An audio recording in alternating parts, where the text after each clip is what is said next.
struggles inwardly with depression. Ghosts from the past haunt him. The death of his mother to milk poisoning, his baby brother in infancy, his sister's death in childbirth, and the death of Anne Rutledge, his rumored sweetheart. These losses predisposed him to depression, and then later, when he suffered setbacks in his political career or other losses, it reminded him of these early losses and the pain that he felt then. If what I feel could be distributed to the whole human family, there would not be one cheerful face on earth. In 1841, his best friend leaves Springfield. His engagement to Mary Todd falters, and Lincoln goes into deep depression. A friend worries he might even commit suicide and remove sharp objects from his reach. But Lincoln reassures him, saying he couldn't take his life, for he had not done anything worthy of being remembered. Lincoln used work as a cure for depression because it constantly got his mind off thinking about himself and what he felt like and onto something that existed objectively outside of himself. In 1858, Lincoln enters the Illinois Senate race.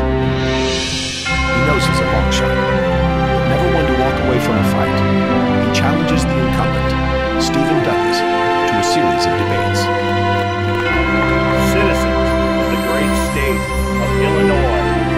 Now, you can almost hear Douglas thinking out loud, I'll show him who's really in charge. It was the greatest mistake Douglas ever made.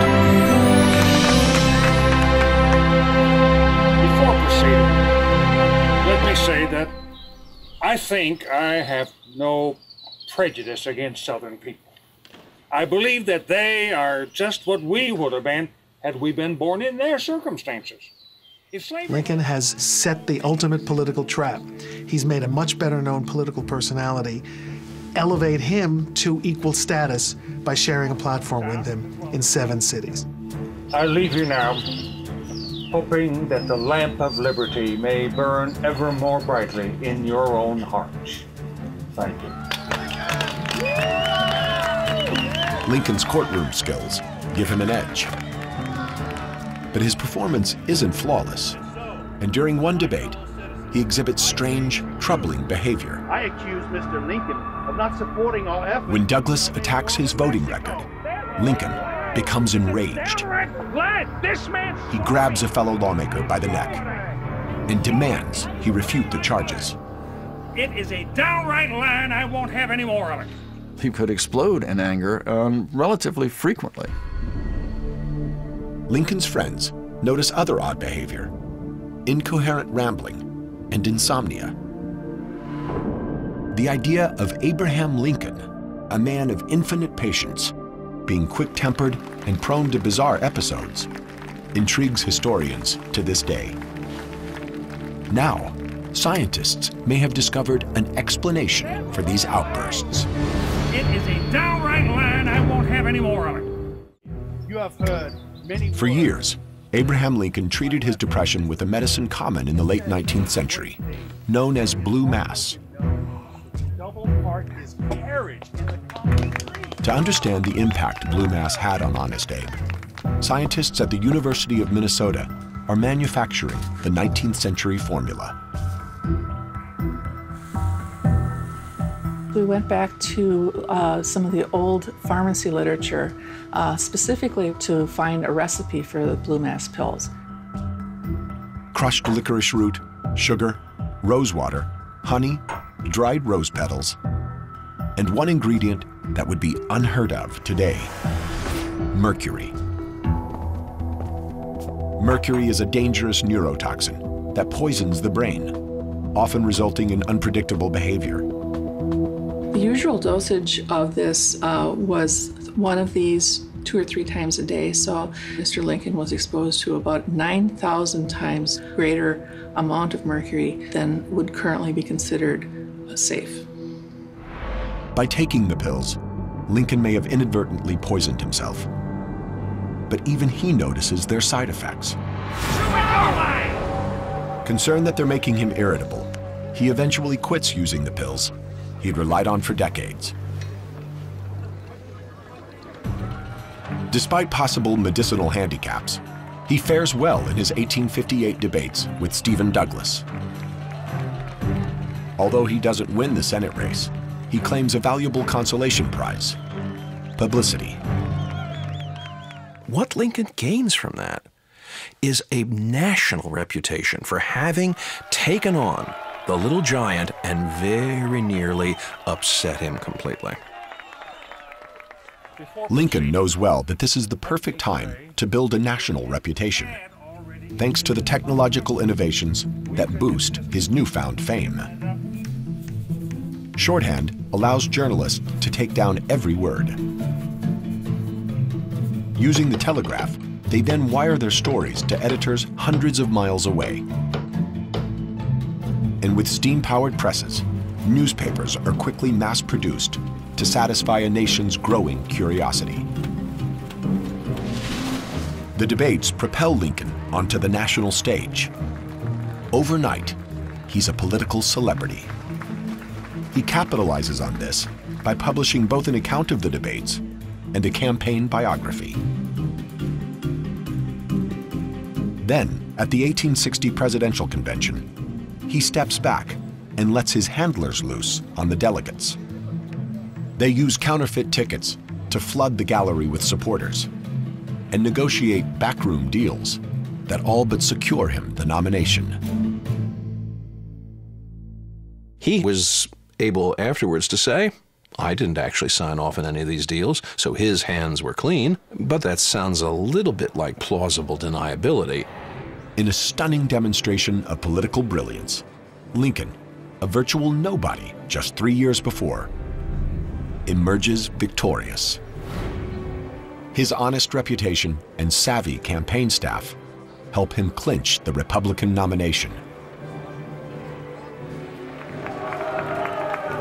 But when his team shows off a portrait at the convention, the response is unexpected. Apparently all the cheering stopped instantly, as if the sound had been turned off in a movie theater. And everybody was just, what's that? Is that the guy we just nominated? And they took the picture out. They said they never saw a picture have such a terrible effect on a crowd. In some photos, he looks more like a crazed wild man than a presidential candidate, a fact not lost on Lincoln. But Lincoln is quick to turn a weakness into a strength. Though photography in 1860 is in its embryonic stages, he soon realizes the power of this new medium. He stops by the studio of famed photographer Matthew Brady.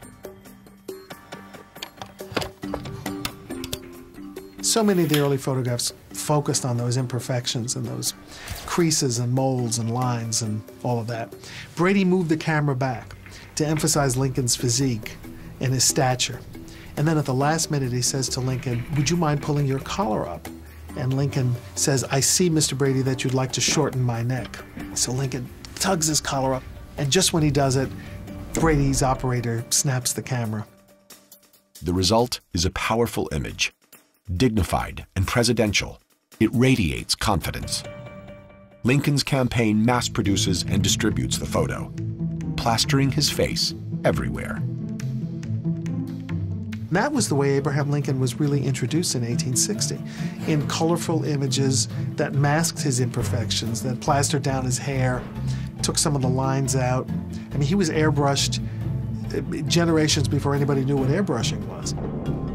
These photos play a vital role in the campaign. In the final weeks of the race, instead of giving speeches, he poses for photographers and sculptors every chance he gets.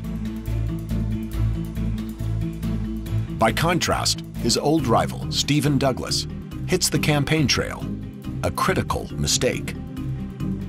In the 19th century, a presidential nominee who actively campaigns is seen as desperate. Stephen Douglas did campaign and was ridiculed for it. Lincoln,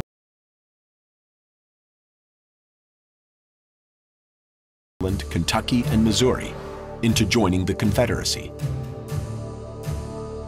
And defending Sumter would require a large number of troops to secure the surrounding coastline. How many will he need? General of the Army Winfield Scott estimates between 20 and 30,000. Well, where is he going to get that? There's only 16,000 soldiers in the entire United States Army in 1861. But the alternative isn't much better. It makes him look weak.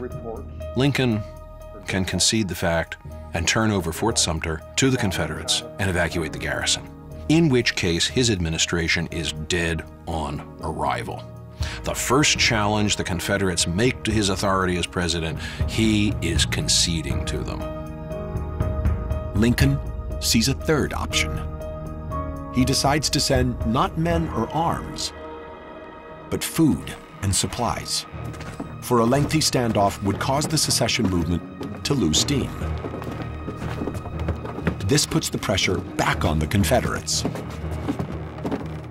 If you decide you're going to intervene, you're going to have to do it quickly.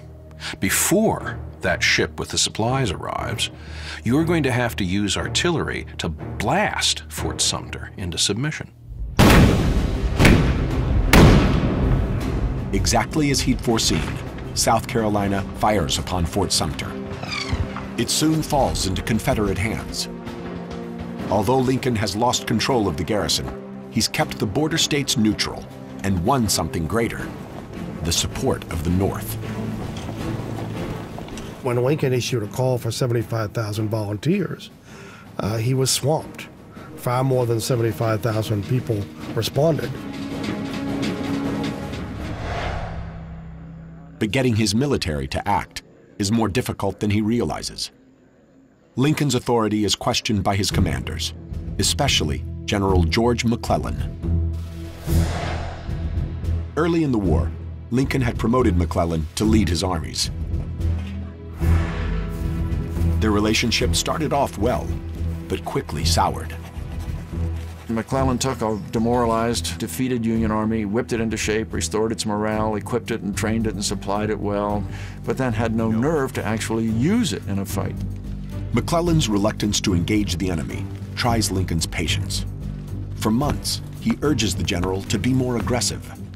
Even after a hard-fought victory at the Battle of Antietam, McClellan refuses to pursue Lee's army. Instead, he blames the delay on his tired cavalry. Lincoln telegraphed back, "What have your horses been doing lately that fatigues anything?" Instead of heeding Lincoln's pleas, McClellan repeatedly snubs the president. Lincoln would go visit him, and he wouldn't bother to get out of bed. He would say he was busy with breakfast. Time and again, McClellan treated Lincoln with abject contempt. Many politicians wouldn't stand for this, but Lincoln favors logic over emotion. He controls his temper and removes his ego from the equation. Lincoln wouldn't take things personally and was therefore able to keep the North united, to keep the Republican Party united, and that unity was the secret to Northern success. Lincoln is a master at pulling strings behind the scenes. But to preserve the Union, he feels compelled to step out from behind the curtain. In 1862, his desire to take control leads him to do something that shocks his advisors. The president takes personal command of his armies in the field. Spring 1862. The war is going badly for President Lincoln. What was supposed to be a short engagement has stretched over a year, and the news keeps getting worse. From its Norfolk port, the Confederate ironclad Merrimac devastates the Union Navy. Lincoln, seeing no other option, takes the unprecedented action of personally commanding troops in the field.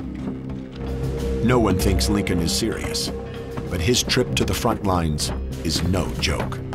Lincoln is willing to micromanage the smallest detail if he has to. I think that a flanking action is probably our best bet. I think he was impatient with McClellan. He was impatient with the sluggish pace of Northern advance, so he decided to go and do a little generaling himself, or in this case, a little admiraling. Lincoln commandeers a ship to scout landing points for an amphibious assault. He wants to reclaim the valuable naval yard at Norfolk. Having found a suitable landing site, he presses his generals into action and launches the attack on the Norfolk port. McClellan has overestimated the enemy's size there. Outnumbered by Union forces, the Confederates retreat and hand Lincoln a great victory. Norfolk was taken and the Merrimack was then scuttled, and it was a brilliant campaign by Lincoln. And the soldiers and sailors who were involved said if Lincoln hadn't come down here and galvanized everybody, it wouldn't have happened. Lincoln, the political mastermind, has now added military strategist to his portfolio. But his senior officers are appalled by his lack of training. His Southern foes are highly skilled in battle tactics. Jefferson Davis, the president of the Confederacy, has impressive credentials. Jefferson Davis had been to West Point. Jefferson Davis had been a hero of the Mexican War. Jefferson Davis had been a distinguished Secretary of War.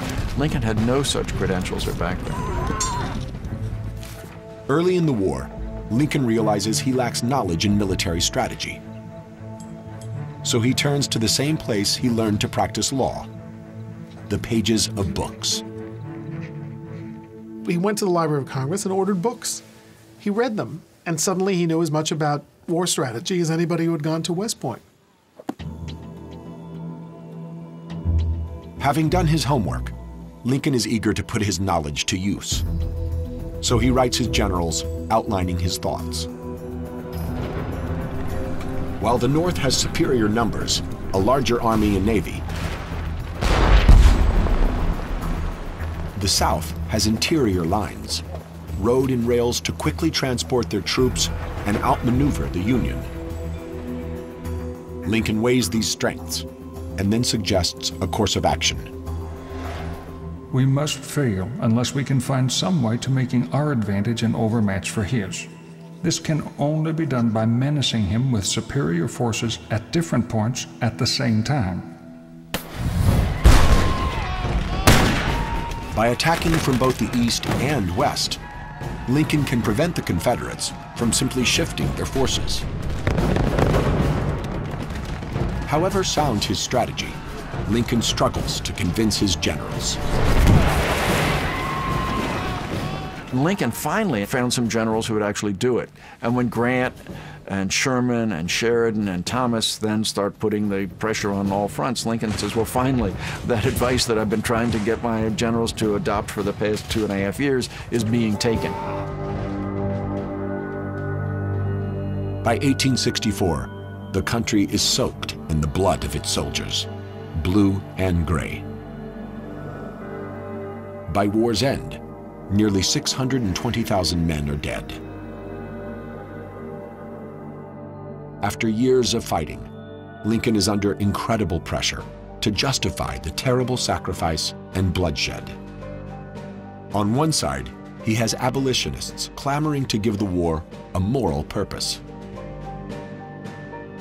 But Lincoln worries what freeing the slaves might do to his army. His generals advise against it. General McClellan is telling Lincoln in no uncertain terms that white men will not fight to free black men, that if you turn this into a war about the Negro slave, then Northern armies will dissolve overnight. Lincoln faces a dilemma. He needs the manpower black soldiers can provide, but risks losing the white soldiers if he frees the slaves. So he's careful not to reveal his intentions. While he's publicly denying that he has any intention of moving on emancipation, privately he in fact is writing a draft of the Emancipation Proclamation. Lincoln waits for a Union victory before proceeding.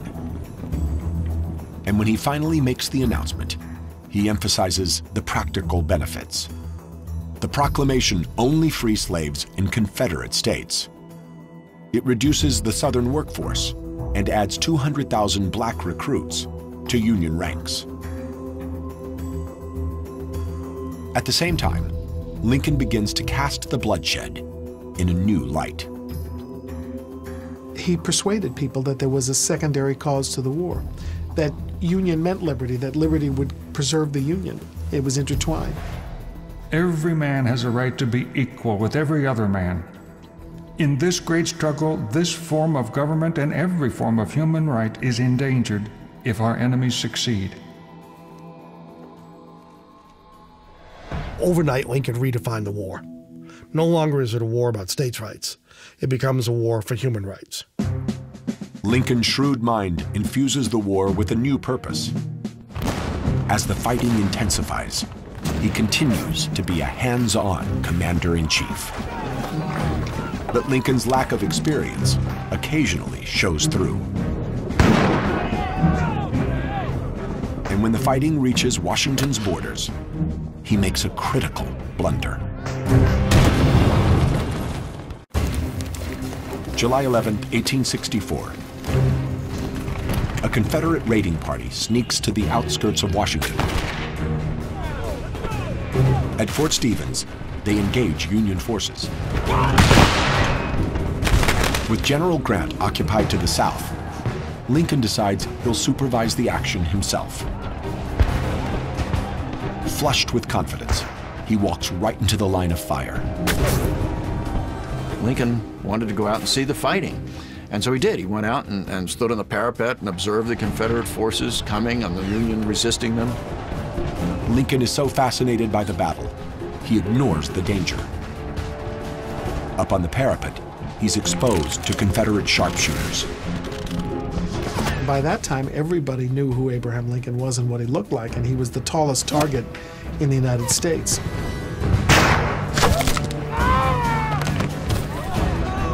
Despite the mounting casualties, Lincoln continues to stand his ground. The staff officer for the 6th Army Corps yells at Lincoln, "Get down, you fool! You're going to get shot." Lincoln retreats to safety, miraculously unharmed. Although many question his judgment, no one questions his bravery. The next day, he returns to boost morale. Gentlemen, I want to thank you for your service. Lincoln showed some physical courage in his willingness to go out and also some curiosity about how the war was going. And he felt great empathy for the troops and wanted to show his solidarity with them. His involvement with the troops pays off politically. By 1864, the country is war-weary, and Lincoln's re-election prospects look bleak. He squares off against George McClellan, the Army's former general. Surprisingly, the soldiers' vote goes overwhelmingly to Lincoln. And soldiers appreciated that he cared about them, that he sympathized with them, that he was in their corner. And they would say when something went wrong, once Father Abraham finds out about this, it'll be fixed. Lincoln lives up to his fatherly image. He identifies with the troops because he shares a humble background with them. And this makes their deaths all the more painful. In turn, soldiers understand that he shares in their suffering. It even seems to take a physical toll. In just a few months, he loses weight dramatically. He looked like someone who had internalized all the carnage and suffering of the war inside himself. He looked like death warmed over. Whichever way it ends, I have the impression that I shall not last long after it is over. The springs of life are wearing away. Lincoln senses that he has little time left, and in his last few months, uses his persuasive powers to their full extent. He knows that the Emancipation Proclamation could be overturned, so he permanently bans slavery with a constitutional amendment. By one means and another, people who had previously opposed the 13th Amendment decided to stand back or to vote in favor of it, and the man operating the controls behind the curtain was that rough, intelligent farmer, Abraham Lincoln. But Lincoln's days are numbered. On April 14, 1865, an assassin ends his life. After his death, the image Lincoln helped create rises to take his place. Well, the rail splitter Lincoln is much closer to our idea of rough-hewn, muscular, frontier democracy. It's a very appealing image. It brings him closer to us. But the real Lincoln remains elusive, for he's shrewder, craftier, more manipulative than the myths portray. With an invisible hand, he bent men to his will, and did it so well that only now are we coming to understand his methods. For Lincoln's greatest trick was hiding his talents, disguising himself as a simple, unassuming man from the plains. Lincoln knew how to use both the intelligence and the conclusions people were coming to when they met him. He knew that they were underestimating him, and he let them.